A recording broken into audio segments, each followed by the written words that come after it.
Well, Jen and I are super excited to re-release the center part of Meadow, introducing Dogwood Grove. Jen's going to point out some of the beautiful features in this 72-inch square quilt.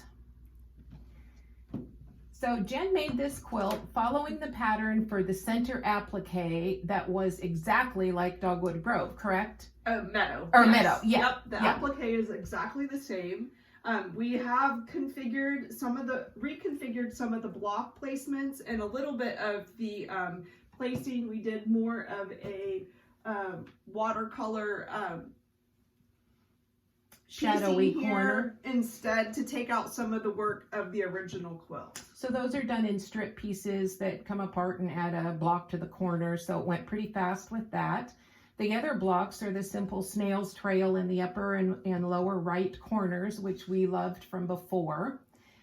Large pinwheel blocks made with 3-color flying geese. Makes them very quickly to make.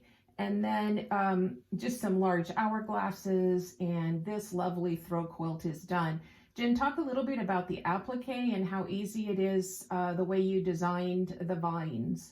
Okay, so these are all in one piece, and so once you cut these out, they're pretty flexible, and they're easily ironed on, and we did all of ours with the fusible web with the heat and bond, and just cut out all the things. Each of the applique sheets are on 11 by 17, and there's 3 different flower branches, and so they're all full size, so they're already mirror imaged, so when you iron them onto your fabric, it's all completely ready to put onto your quilt.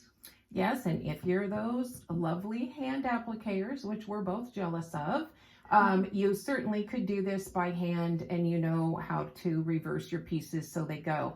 And the fun part about these vines, because of the way they're ironed on the fabric, if you've never played with them, you can manipulate the angles of your like little end piece a lot, right, Jen? Yes, I mean, yes. it makes it amazing. Yeah, if you get something and it gets a little too close to the edge, the way it was cut out, it's very easy just to kind of place it up a little bit so you have a better, yeah, it's actually allowance on the bias of the fabric, right? So then yeah. you can just manipulate that thing, practically make little circles with it. So it's really fun. So if you're new to applique, I would say that this is not one that I would shy away from. The applique is done. Show them the block forms. Yeah, it's all in block form. So you do each one. So there's no overlapping applique in the quilt. So it's all very easy to stitch down for the fusible web, or even if you were hand appliquing, it would be very easy to put into a hoop and get that all accomplished. So the blocks are pieced first, adding the kind of detailed corners, and then we put the applique right on those, and then you stitch them down and then sew them into the quilt. Yeah, we're kind of famous for it. It looks hard, but it's so easy in the end, right? Yes. Yeah, and so I think that, like I said, if you're a more beginning applique person, and you have a little instruction from your store that, and you love this quilt, I would not shy away from it, because it's just, you don't have to worry about it. And we'll do some close-ups of the stitching around the applique and show you that. So here's a close-up of the beautiful snail trail block that's located in the 2 corners, and windmill blocks, which are located top and bottom, and then those big hourglass blocks that go so quickly in the quilt. And then here is a beautiful close-up of one block of the applique, and you can see how easy that is in a close-up of the vine being in one piece. And then here are the large windmill blocks, and those are, or the pinwheel blocks, I should say, those are done with a 2-color geese and 2 squares. So we eliminated all of those half-square triangles out of that block. And then some of them are also made, they each have some of them have different corners in the thing to help blend into the quilt better.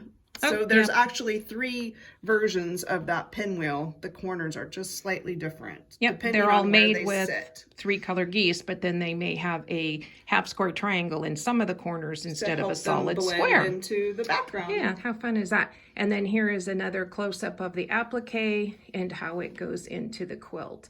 Joanne did a lovely job of mirror imaging on our applique and tying it all into an edge-to-edge quilting design. And that just shows the corners all the way out to the beautiful border.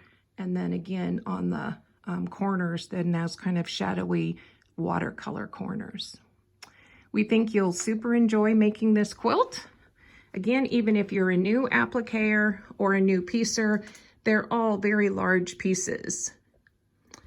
Dogwood Grove, 72 inches, coming to the stores in January of 2023.